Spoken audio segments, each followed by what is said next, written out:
کہ امام حسن رضی اللہ تعالیٰ عنہ کے شمائل مبارکہ کے حوالے سے کچھ ارشاد فرمائیے گا۔ جی، آپ کے شمائل تو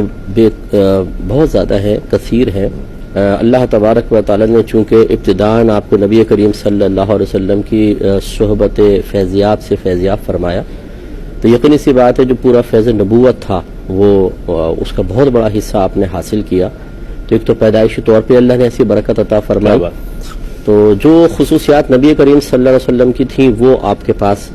آپ کے اندر موجود نظر آتی ہیں۔ کچھ اختیاری تھیں، کچھ غیر اختیاری تھیں۔ جیسے مثال کے طور پہ حسن، خیر یہ شمائل میں شامل نہیں ہوتا لیکن میں خصوصیات میں ذکر کر دیتا ہوں کہ جو حسن اور حسین آپ لوگوں سے پہلے کسی کا نام نہیں تھا، یہ نبی کریم صلی اللہ علیہ وسلم نے آپ کا سب سے پہلے نام رکھا۔ پھر نبی کریم صلی اللہ علیہ وسلم کی ظاہری مشابہت جتنی آپ کو حاصل تھی اور کسی کو حاصل نہیں تھی۔ کیا بات۔ اس کے بعد پھر وہ وصف سخاوت جو ہے نبی کریم صلی اللہ علیہ وسلم کا، وہ آپ کو بہت زیادہ حاصل ہوا، جو صرف سرکار کا ہی ہے، سرکار کا اور پھر آپ کے کرم سے پورے خاندان کا ہی ہے، لیکن آپ کو یہ وصف بہت زیادہ حاصل ہوا۔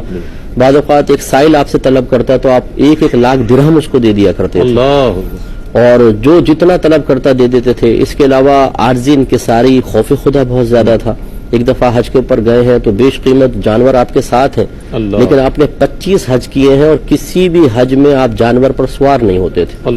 حالانکہ سواریاں ساتھ ہوتی تھی لیکن سفر حج جو ہے وہ پیدل کرتے تھے، واپسی میں پھر اپنے سواریوں پر آتے تھے۔ اسی طریقے سے عفو درگزر بہت زیادہ تھا آپ میں، حلم، بردباری، عفو درگزر۔ لوگ اگر آپ کے ساتھ زیادتی کرتے، آپ کے منہ پہ کچھ برا بھلا کہہ دیتے تھے، آپ جواب میں کچھ نہیں فرمایا کرتے تھے۔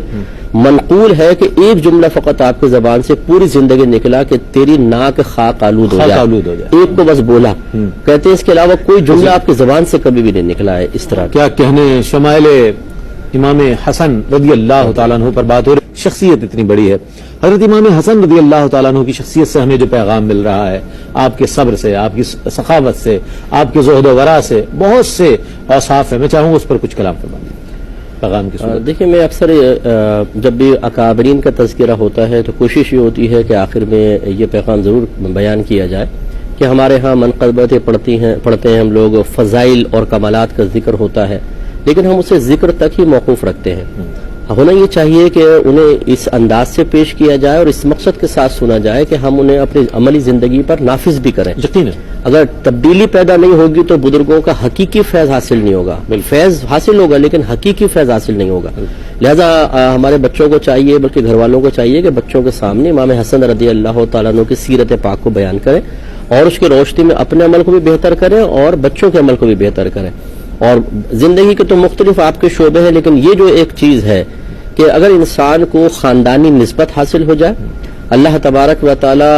غیر اختیاری طور پر، یعنی اپنے کسی عمل اور کردار سے نہیں، ویسے اللہ تعالیٰ کسی فضیلت سے نواز دے، تو اس کا مطلب ہرگز یہ نہیں ہے کہ انسان اپنے عمل میں کوتاہی کرے اور اس پر فخر کر کے دوسروں کو حقیر سمجھے، اپنے آپ کو بہت ہی بلند و بالا تصور کرے، بلکہ امام حسن رضی اللہ تعالیٰ عنہ کی سنت یہ ہے کہ اللہ تعالیٰ نے آپ کو پیدائشی طور پر نبی پاک صلی اللہ علیہ وسلم کا نواسا بنایا، حضرت علی کا بیٹے ہیں، بی بی فاطمہ رضی اللہ تعالیٰ عنہا کے بیٹے ہیں، امام حسین کے بھائی ہیں اور جنتی نوجوانوں کے سردار ہیں۔ لیکن عارض انکساری کا عالم یہ ہے کہ اگر کوئی شخص سامنے گالی بھی دیتا ہے تو آپ فرماتے ہیں کہ میں تمہیں کچھ نہیں کہوں گا، میدان معاشر میں اللہ تبارک و تعالیٰ کو تم جواب دے ہوگے۔ تو یہ جو عارضی انکساری، اور پھر عمل ایسا کہ جب نماز کا وقت آتا ہے تو رنگ فخ ہو جاتا ہے، اللہ کی بارگاہ میں کھڑے ہوتے ہیں تو بدن کانپنے لگ جاتا ہے، یہ چیزیں ہمیں اختیار کرنی چاہیے۔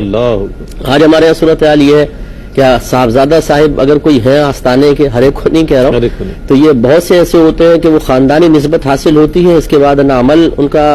آپ کو ایسا نظر آئے گا، نہ وہ تبلیغ دین کا صحیح فریضہ سر انجام دے رہے ہوں گے، بلکہ مریدین پر حکومت کرنا اور ان میں بے عملی کو عام کرنا